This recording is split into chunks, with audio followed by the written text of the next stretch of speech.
Let's go straight over to Jhansi, where a tragedy has struck early this morning in a neonatal care center. Kids have been killed. At least 10 kids have been killed because of fire. Now, the relatives of the victims have gathered outside the hospital. The Jhansi cops are trying to control the crowd. Relatives are demanding to meet the kids who are still there inside the hospital but are injured. Those are the pictures of the relatives outside the hospital. A devastating fire happened in the children's ward of the medical college in Uttar Pradesh's Jhansi district that claimed 12 infants, lives of 12 infants kept in the neonatal intensive care unit. 16 others were severely injured. I'm joined by our colleague Vinod, who is reporting for us from Jhansi. Vinod, कुछ parents hospital के बाहर अभी जमा हुए हैं, ये इन parents का demand क्या है? मैं आपको बता दूं, इन पेरेंट्स की डिमांड ये है कि जो बच्चे हमारे मृत हैं या हमारे बच्चे बच गए हैं, उनका चेहरा हमें दिखाया जाए, हमें उनसे मिलने दिया जाए, क्योंकि जिला प्रशासन पिछले 13 घंटे से उनसे ना तो उन्हें मिलने दिया जा रहा है, ना ही उनका किसी बच्चे को देखने के लिए अंदर जाने दिया जा रहा है।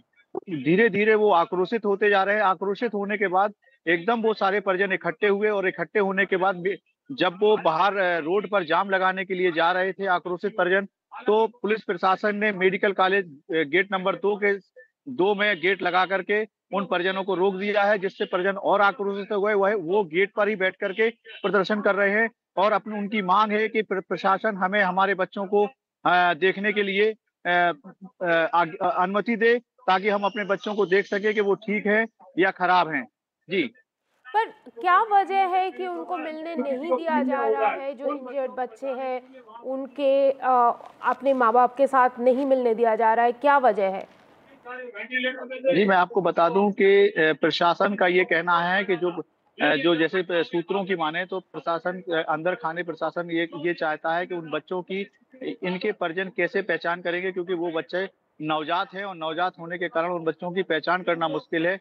इस वजह से किसी को अभी मिलने की अनुमति नहीं दी जा रही है, क्योंकि प्रशासन ये चाहता है कि कहीं ना कहीं जो जिसका बच्चा है उसके पास ही वो बच्चा पहुंचे, कि ऐसा ना हो कि वो गलत लोगों के हाथ में या गलत परिवार के हाथ में चला जाए और कि बच्चे की बदल जाए। इस वजह से प्रशासन इनको मिलने नहीं दे रहा है और सुबह से ही लगभग 13 घंटे हो गए। 13 घंटे से ना तो उन्होंने मृत बच्चों के परिजनों से मिलने दिया किसी को, ना ही तो जो बच्चे हल्के झुलसे हुए हैं या भर्ती है, ना ही उनसे मिलने दिया जा रहा है। जी, पर विनोद, मैं समझ रही हूँ जिन बच्चों की मौत हो गई है उनको उनके बॉडी को शनाख्त करने के लिए पेरेंट्स को अंदर जाने नहीं दिया जा रहा है, पर जो इंजर्ड है वो क्यों नहीं अपने पेरेंट्स से मिल पा रहे हैं? क्या प्रॉब्लम है?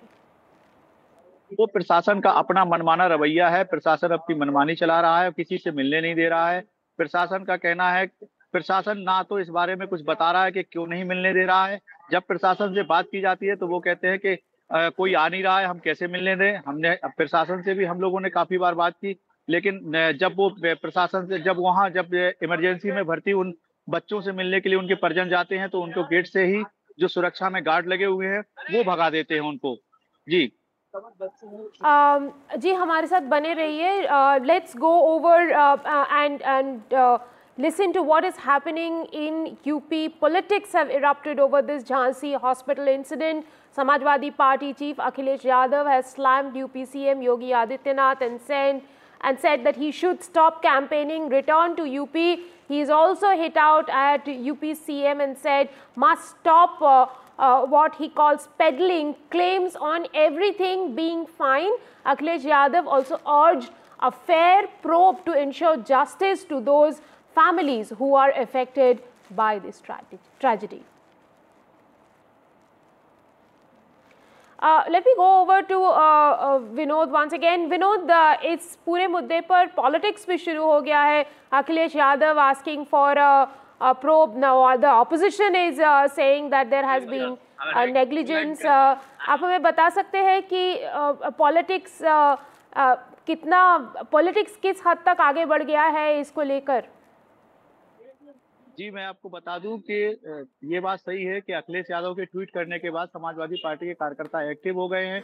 वो रात में भी यहाँ पर आ गए थे और अभी भी ये जो रोड पर ये जो मेडिकल गेट नंबर 2 के सामने जो प्रोटेस्ट चल रहा है, उसमें कुछ कार्यकर्ता समाजवादी पार्टी के हैं और साथ ही अन्य दलों के, कांग्रेस के भी कुछ कार्यकर्ता यहाँ परिवारों जो पीड़ित हैं उनसे मिलने आए और साथ ही सत्ता पक्ष के भी जिलाध्यक्ष, जिला पंचायत अध्यक्ष, उनके मंत्री, वो भी उन परिजनों से मिल रहे हैं, उन्हें समझा रहे हैं कि आपके बच्चों से मिलने दिया जाएगा। कहीं ना कहीं इन 10 मौतों के बाद अब कहीं ना कहीं यूपी में राजनीति शुरू हो गई है। जी। Thank you very much, Vinod, for joining us with all those details. Let's also listen into what the UP Deputy Chief Minister had to say and some other reactions that have been coming in on this story since this morning. घटना की उच्च स्तरीय जांच के आदेश दिए गए हैं। 7 मजिस्ट्रेटी जांच हुई। 24 घंटे के अंदर स्थानीय प्रशासन से प्राथमिक जांच रिपोर्ट देने के लिए कहा गया है। 10 बच्चों की दुर्भाग्यपूर्ण मृत्यु हुई है। 7 बच्चों का जो है शिनाख्त हो चुकी है, 3 की शिनाख्त नहीं हो पा रही है। यदि आवश्यक हुआ तो हम DNA टेस्ट भी कराएंगे। अभी प्रथम दृष्टया 24 घंटे में रिपोर्ट आएगी। शॉर्ट सर्किट से लगना बताया जा रहा है ऑक्सीजन कंसंट्रेटर में। वहाँ पे जो NICU वार्ड है, NICU वार्ड में 54 बच्चे भर्ती थे और उसमें अचानक ऑक्सीजन कंसंट्रेटर में आग लग गई, जिसको बुझाने की कोशिशें की गई, लेकिन क्योंकि कमरा पूरा ही हाईली ऑक्सीजनेटेड रहता, क्योंकि सभी बच्चों को ऑक्सीजन चल रहा था, तो आग तुरंत फैल गई और उस पर जितना कोशिश की गई, जितना हम लोग कर पाए, हमने कोशिश की और उसमें से लगभग ज़्यादातर बच्चों को बाहर निकालिया गया, सकुशल निकाला गया है और 10 बच्चे उसमें अभी तक कोलैप्स हो चुके हैं।